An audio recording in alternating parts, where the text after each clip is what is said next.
Salut les amis, c'est Baptiste. Et donc toujours à Lyon pour le moment. Et aujourd'hui on se balade. Et c'est déjà pas mal. Et donc bah voilà, c'est The Veil of Day aujourd'hui. Et puis je vais me rendre au quartier de Confluence. Parce que le quartier de Confluence, il y a un petit côté nature là. Et puis voilà. Et puis j'ai besoin d'uploader aussi ma formation. Et chez moi, la connexion internet est vraiment au jour du jour, vraiment à la ramasse. Et d'ailleurs, on pourrait parler de ça, tiens. Quels sont les outils nécessaires quand on veut faire, par exemple, quand on monte une petite entreprise, si on peut dire ça comme ça, sur le web. Alors les outils nécessaires, à mon humble avis, premièrement, c'est la petite Italie, on appelle ça. Petit quartier un petit peu italien de Lyon.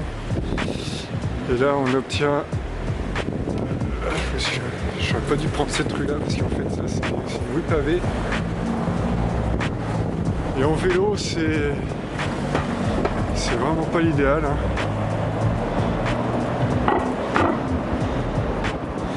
Et là c'est là qu'on a une petite pensée émue pour les gens, les coureurs cyclistes qui font le Paris-Roubaix.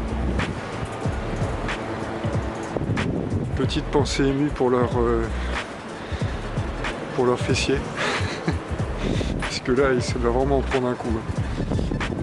Alors, quels sont les outils parce que là, en fait, j'en arrive... ouais, j'en suis confronté à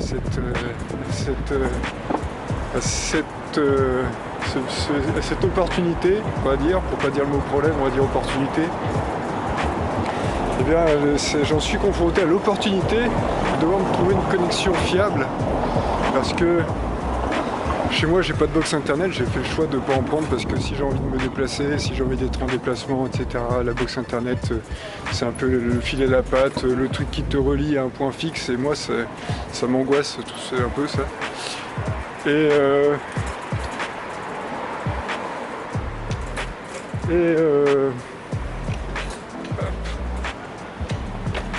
Nous allons retrouver la route. Et donc, quels sont les outils qui sont intéressants lorsque l'on fait, par exemple, une vidéo journalière sur Internet, quand on souhaite, par exemple, apprendre des choses aux gens. Donc, premièrement, il faut un ordinateur pour traiter tout ça. Au fur et à mesure que j'avance dans cette démarche-là, j'en arrive à me dire que, si ça se trouve, rien qu'avec un simple smartphone, et c'est tout.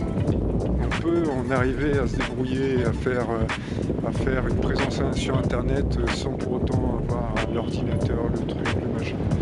Parce que moi, par exemple, pour faire des vidéos, il faut un appareil qui fasse des vidéos. Il faut aussi quelque chose qui puisse permettre de traiter la vidéo derrière.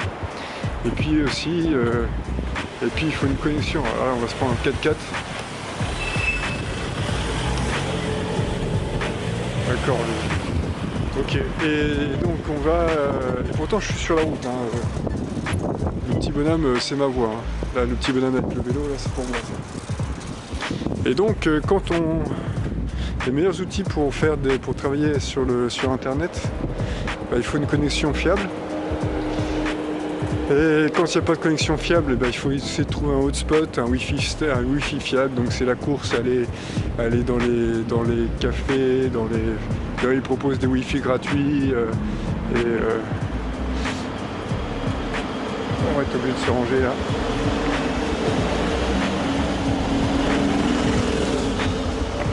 Ils proposent des wifi gratuits. Et puis... et donc tout ça, puis donc il faut l'appareil pour prendre la vidéo, il faut l'ordinateur pour traiter la vidéo. Et tout ça en fait, quand on y réfléchit, au lieu d'acheter du matériel compliqué, bah, peut-être qu'acheter, quand on veut faire une présence sur internet, encore une fois, moi je suis pas matérialiste, mais enfin, quand on veut s'assurer, si on veut faire une présence sur internet, eh bah, il faut quand même un minimum de matériel. À mon avis, au jour d'aujourd'hui, au fur et à mesure que j'avance dans cette expérience-là, bah, je pense que parmi le meilleur matériel disponible, c'est pas l'ordinateur avec l'appareil qui fait le truc, le machin. Je pense que parce que en fait, quand on apprend des choses aux gens sur internet, ou même quand on fait des vidéos, on n'est pas obligé de faire des vidéos qui soient extrêmement compliquées, quoi.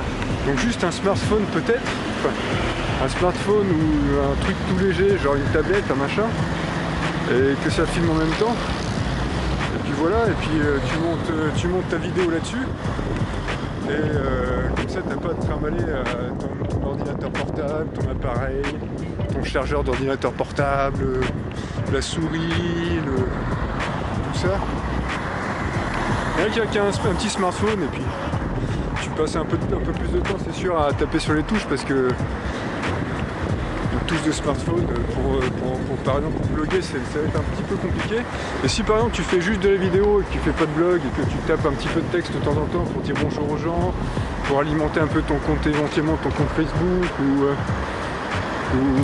tu tapes 3-4 lignes comme ça, rien qu'avec un smartphone tu t'en sors quoi. Voilà.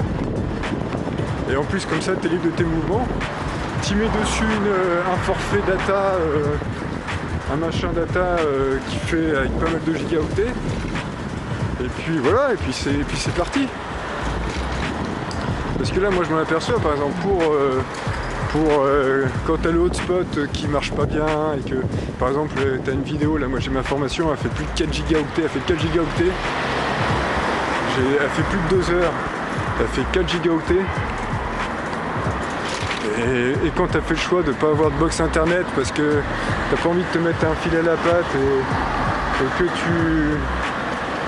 tu as ta formation uploadée qui fait 4 gigaoctets,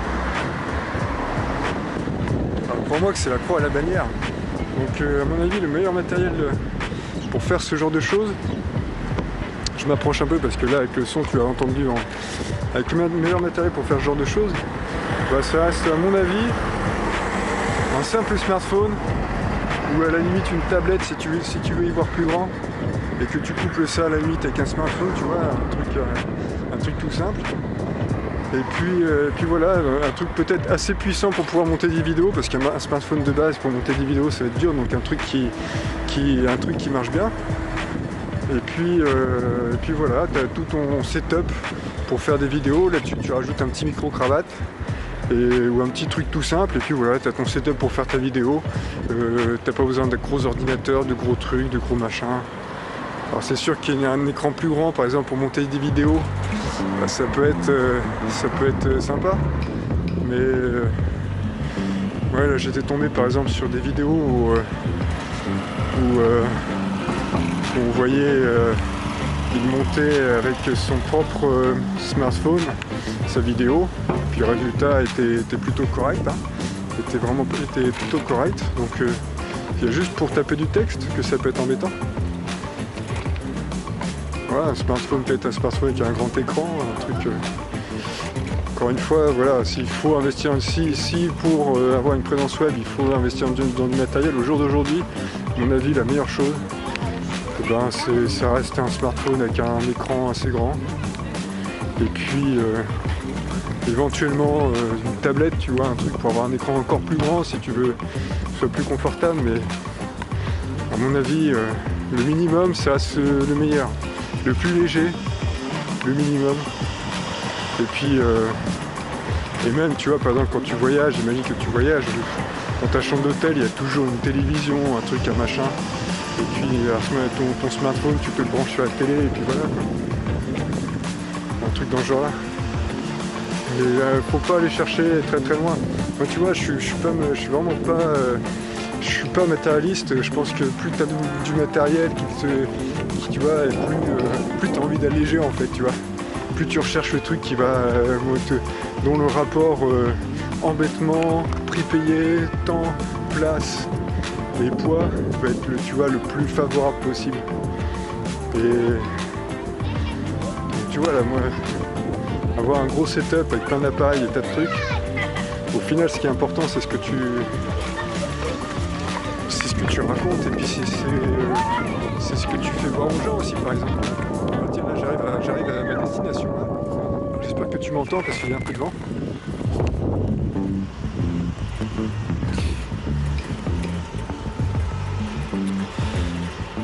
Donc ça c'est le quartier de Confluence qui a été c'est le quartier de Confluence qui avant était une friche à Lyon, et ils ont monté des trucs extrêmement spectaculaires avec des bâtiments VVF, BBC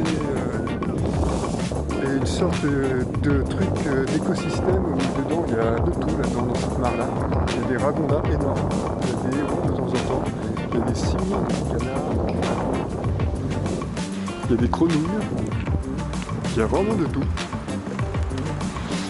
Et donc ils ont fait, c'est un quartier qui est tout neuf, qui a moins de 10 ans. Moi je l'ai vu, ils l'ont monté petit à petit, ils ont creusé la terre, ils ont fait des tas de trucs. Et quand tu regardes ce que c'est devenu, avant c'était vraiment la friche industrielle, où il y avait des hautes herbes, enfin il y avait des tas de bâtiments bizarres, des vieux trucs abandonnés, et là c'est devenu vraiment c'est devenu une sorte de Saint-Tropez local. Là. Voilà, en parlant d'écosystème, je te dis, hein, c'est vraiment impressionnant le peuplement. Parce que là, je sais pas si tu vas bien voir. On a un héron là-bas qui est en train de faire son truc. Il y a des canards. Puis c'est la mare aux grenouilles. Et là-bas, quand on va dans les roseaux, c'est le coin des ragondins. Et en fait, la technique, c'est qu'ils se font, je sais pas ce qu'ils font, mais ils prennent le soleil à cette heure-là. Moi, je m'étais approché, j'avais vu les ragondins, les grenouilles qui sont là, comme si c'était la plage. Bon, et ben voilà, on est arrivé à destination, on a reposé le vélo. Et puis, bon, je vais aller un peu des informations. Donc comme quoi, quand on veut se destiner à faire quelque chose sur le web, une activité sur le web, eh ben, il faut quand même il faut quand même gérer au moins le minimum, c'est déjà une bonne connexion internet, et à mon avis, ça va passer par un bon forfait data. Bon, bah voilà, la vidéo va se couper, je te souhaite une bonne fin de journée, je te dis à bientôt, abonne-toi si tu veux, et suis mon livre si tu veux, les clés pour retourner. Salut!